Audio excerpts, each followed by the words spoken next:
कडे आपण बोलूयात। आमची पारंपरिक युतीच रायगडमध्ये राहील, आम्ही राष्ट्रवादीला मानत नाही, रायगडमध्ये राष्ट्रवादी आमच्या सोबत नसेल असं वक्तव्य आमदार महेंद्र थोरवेंनी केलंय। तर आमच्या युतीमध्ये राष्ट्रवादीची गरजच नाही असं महेंद्र दळवी म्हणाले।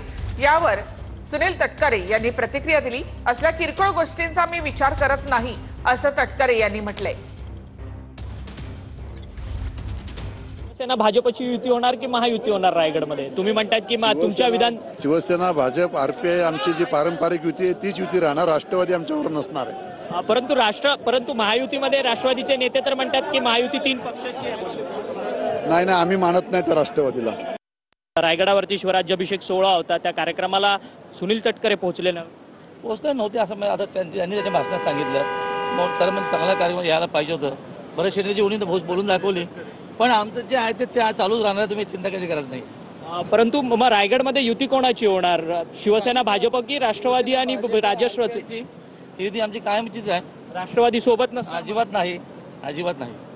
जे दोन्ही आमदार आहेत ते मात्र सातत्यानं तुमच्या विरोधातली वक्तव्य करतात आणि म्हणतात की राष्ट्रवादी महायुतीमध्ये नसणार म्हणून रायगडमध्ये।